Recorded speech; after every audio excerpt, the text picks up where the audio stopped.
দর্শক, গত ফেব্রুয়ারির ১২ তারিখে নির্বাচন হয়েছে, ১৭ তারিখে নতুন সরকার শপথ নিয়েছে।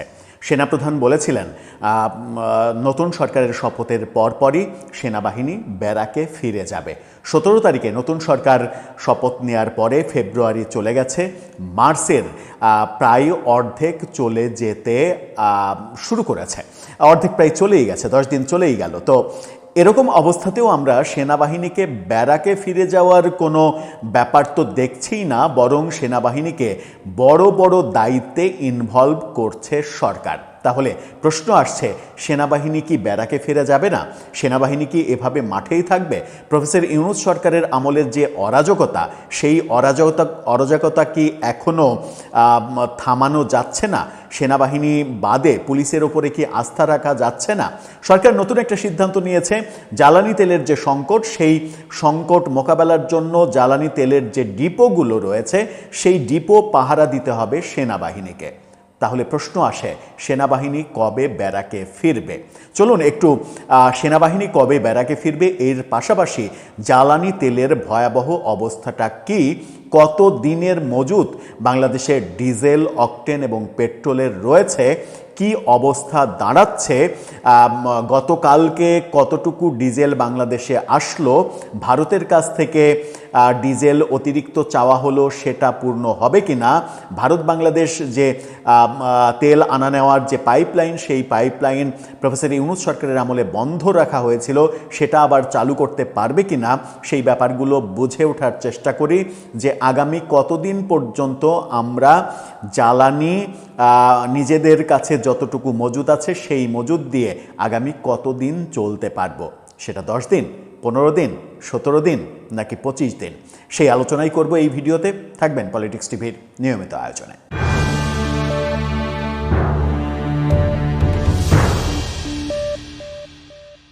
দর্শক, বলছিলাম সেনাবাহিনীকে নতুন বড় দায়িত্ব দেয়া হয়েছে, জ্বালানি তেলের ডিপোগুলোকে পাহারা দিতে হবে সেনাবাহিনীকে।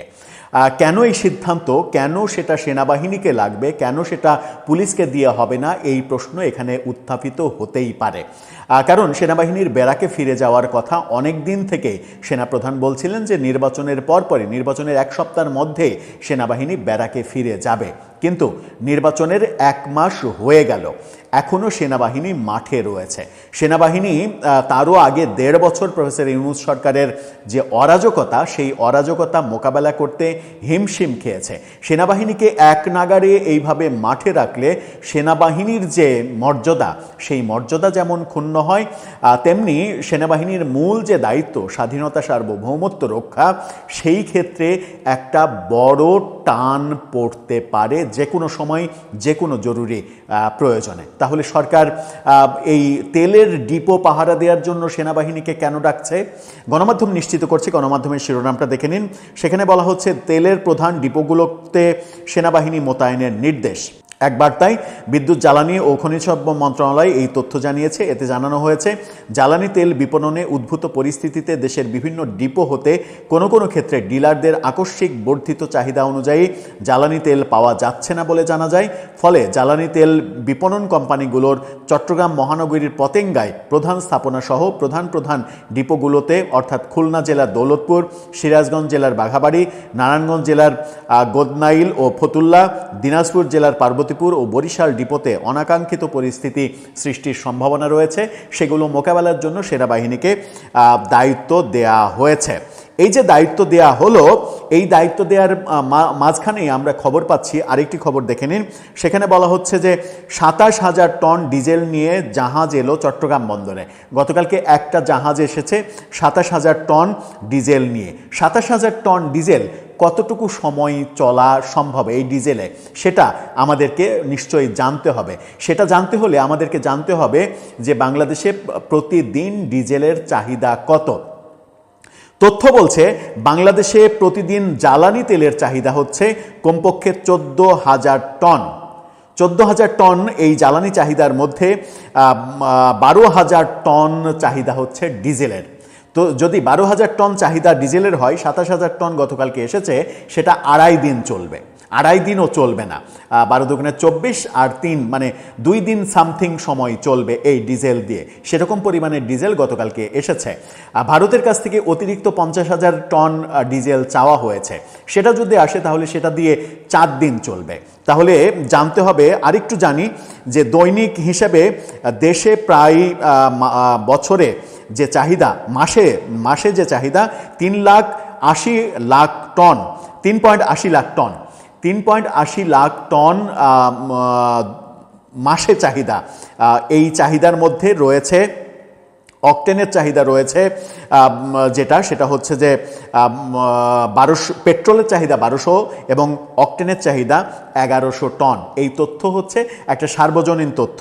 এই সার্বজনীন তথ্যের বাইরেও আরও কিছু তথ্য রয়েছে।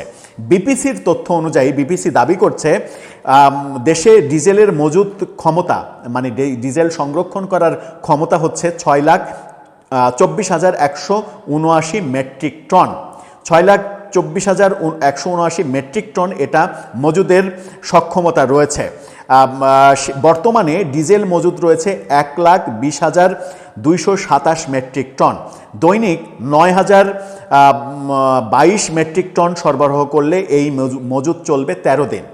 অর্থাৎ ডিজেলের মজুদ রয়েছে বাংলাদেশে মাত্র 13 দিন। বিপিসির যে তথ্য, সেই তথ্য অনুযায়ী ঢাকা পোস্ট এই তথ্যটা নিশ্চিত করছে।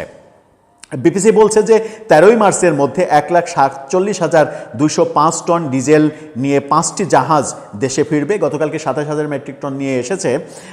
দৈনিক 9,022 মেট্রিক টন সরবরাহ অনুযায়ী এই মজুদ চলবে আরও 16 দিনের মতো। তার মানে সেটা যদি আসে তাহলে সব মিলে ডিজেল দিয়ে দেশ চলতে পারবে আর সর্বোচ্চ 29 দিন, যেটা বিপিসির তথ্য। বিপিসির তথ্য নিশ্চয়ই একেবারে অ্যাকুরেট তথ্য হবে না। সেটা যদি 29 দিন বলে তাহলে হয়তো সেটা 20 দিনের মজুদের ব্যাপার আমরা ধরে নিতে পারি। তার মানে 20 দিন পরে আমাদের শূন্যতা তৈরি হতে পারে যদি এর মধ্যে আবার না আসে।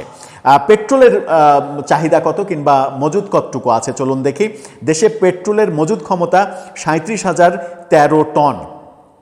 37,013 টন মাত্র মজুদের ক্ষমতা। দৈনিক চাহিদা 1200 টনের কাছাকাছি।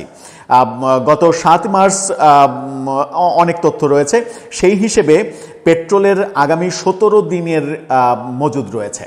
এবং পেট্রোল এবং অকটেন রিফাইনিংয়ের কাজ বাংলাদেশে হয়, অর্থাৎ এই উৎপাদনটা বাংলাদেশেই হয়। নিজস্ব উৎপাদনে পেট্রোল এবং অকটেন পরিশোধন করা হয়। পরিশোধন করে এই অবস্থা রয়েছে, যে পরিমাণ পরিশোধিত পেট্রোল রয়েছে তাতে আগামী 17 দিন চলবে। তার মানে ঈদটা পার হবে। সেখানে আরও বলছে অকটেনের চাহিদা যদি 1100 টন ধরা হয়, দেশে অকটেনের মজুদ ক্ষমতা রয়েছে 53,361 মেট্রিক টন। বর্তমানে জ্বালানি তেলটির মজুদ রয়েছে 23,204 মেট্রিক টন। এই হিসাবে অকটেনের মজুদ রয়েছে আর 25 দিনের। 25 দিন পরে অকটেন ফুরিয়ে যাবে যদি নতুন অকটেন তৈরি করা না যায় কিংবা পরিশোধন করার যোগ্য অপরিশোধিত অকটেন যদি আমদানি করা না যায়, তাহলে অকটেন শেষ হয়ে যাবে 25 দিনের মধ্যে। এবং সেটা বলা হচ্ছে যে রেশনিং পদ্ধতিতে চললে এই 25 দিন, 17 দিন, 29 দিন, এই যে হিসাবটা, সেই হিসাবটা যদি রেশনিং পদ্ধতিতে তেল দেয়া হয় তাহলে এটা চলবে। আর যদি স্বাভাবিক প্রক্রিয়ায় হয় তাহলে সেটা অর্ধেক দিন চলার মতো সক্ষমতা আছে কিনা সেই ব্যাপারে সন্দেহ রয়েছে। এদিকে আরেকটা খবর বাংলাদেশ সরকারের পক্ষ থেকে আরেকটি গণমাধ্যম নিশ্চিত করছে, সেই শিরোনামটা দেখে নিন। সেখানে বলা হচ্ছে স্পট মার্কেট থেকে 2 লাখ টন ডিজেল কিনছে বিপিসি। স্পট মার্কেট থেকে তাৎক্ষণিকভাবে 2 লাখ টন ডিজেল কেনার সিদ্ধান্ত নিয়েছে। তার মানে এই যে জ্বালানি সংকট, এবং জ্বালানি সংকট ভয়াবহ পরিস্থিতিতে যেতে পারে, যেটা বলা হচ্ছে যে অকটেনের মজুদ রয়েছে আর মাত্র 25 দিনের, আর পেট্রোলের মজুদ রয়েছে আর মাত্র 17 দিনের, আর ডিজেলের মজুদ রয়েছে মাত্র 29 দিনের।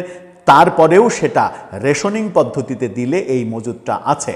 যদি নর্মাল পদ্ধতিতে ছেড়ে দেওয়া হয় তাহলে সেটা তার অর্ধেক সময়েও শেষ হয়ে যেতে পারে, এরকম আশঙ্কা রয়েছে। সেই কারণেই রেশনিং পদ্ধতি চালু রাখার সিদ্ধান্ত নিয়েছে সরকার, যতদিন না যুদ্ধ বন্ধ হচ্ছে। এরকম পরিস্থিতিতে সরকার ভারতের শরণাপন্ন হয়েছে, ভারতকে আবেদন জানিয়েছে ডিজেলের জন্য। সেই ব্যাপার নিয়েও অবশ্য নানা ধরনের হাসাহাসি ট্রল হচ্ছে। ভারত বিরোধী রাজনীতি বাংলাদেশে যেভাবে প্রতিষ্ঠিত হয়েছে, তারপরে আবার ভারতের কাছ থেকে পেট্রোল ডিজেল সহায়তা চাওয়া, এই ব্যাপারগুলো নিয়ে অনেক কথা হচ্ছে, কিন্তু সেই দিকে আমরা কান দিতে চাই না। সেনাবাহিনীকে কাজে লাগানো হচ্ছে এরকম পরিস্থিতি বিবেচনা করেই।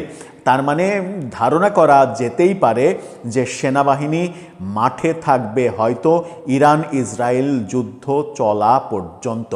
যুদ্ধ থামতে যদি অনেক বেশি লেট হয়, তাহলে সেনাবাহিনীও কি ততদিন মাঠে থাকবে? আর এত দীর্ঘ সময় সেনাবাহিনীকে মাঠে রাখলে সেনাবাহিনীর সুনাম, মর্যাদা, গ্রহণযোগ্যতা এগুলো কোথায় যাবে? দর্শক, আপনার মন্তব্য জানিয়ে লিখতে পারেন আমাদের কমেন্ট বক্সে।